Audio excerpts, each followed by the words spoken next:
So you can say your name and outlet and begin. Thanks. Hi, Ryan. Kathia Woods with the Philadelphia Tribune. Super excited to be speaking with you.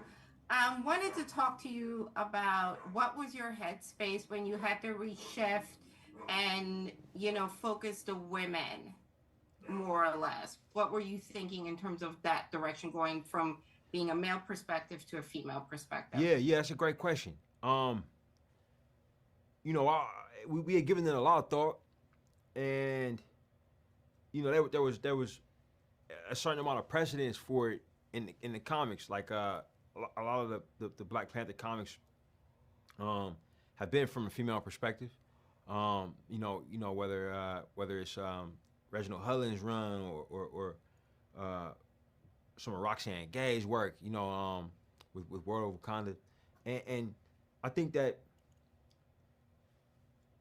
once we got through the shock of losing Chadwick so tragically, and work through the decision making to move forward and to move forward in a way that doesn't include T'Challa in the narrative directly,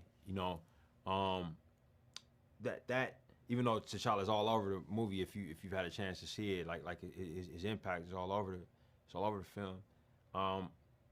That it became clear to us that we would focus on these other characters, and the fact that these characters were female opened us up to this kind of opportunity to make a movie that's about motherhood, among other things that it's about, and that for us was that for me personally felt like an opportunity to do something that could be very meaningful, because I've made quite a few films that dealt with fatherhood directly. Black Panther 1 being a prime example, and like most people, my relationship with my mom is a foundational relationship for me. It's just very important.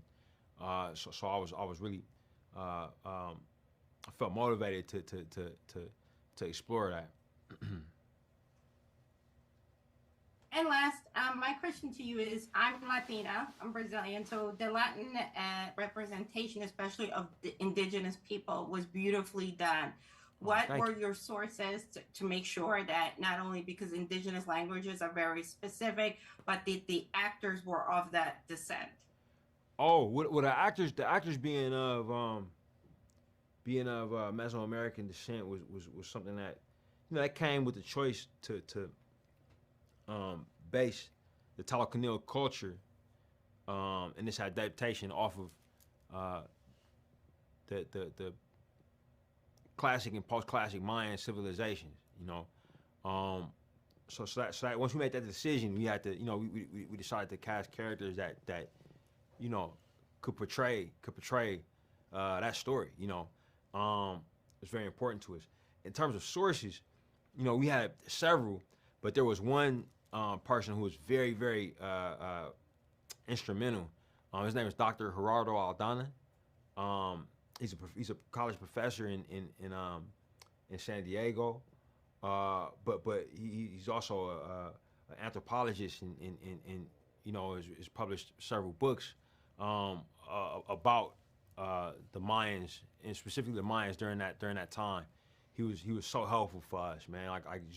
And our film carried quite a few consultants, quite a few cultural consultants. We had consultants for the cultures from the continent, and we had consultants for Mesoamerica.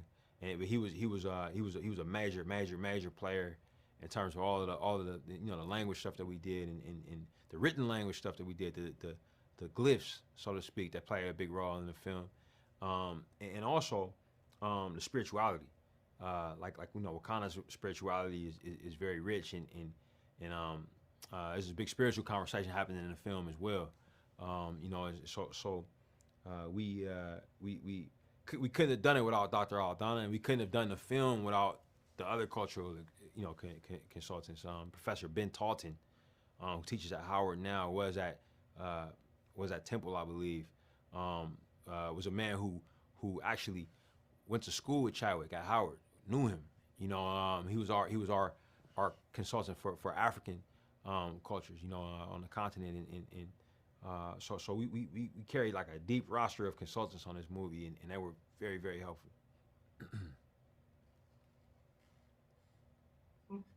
Thank you so much, Ryan. Congratulations on this beautiful piece of work. Much luck to you. Oh, thank you. Say hi to Philly for me, man. I miss you. I will. 215. We got your back, sir. Right on. All right. Thank you so much. Take care.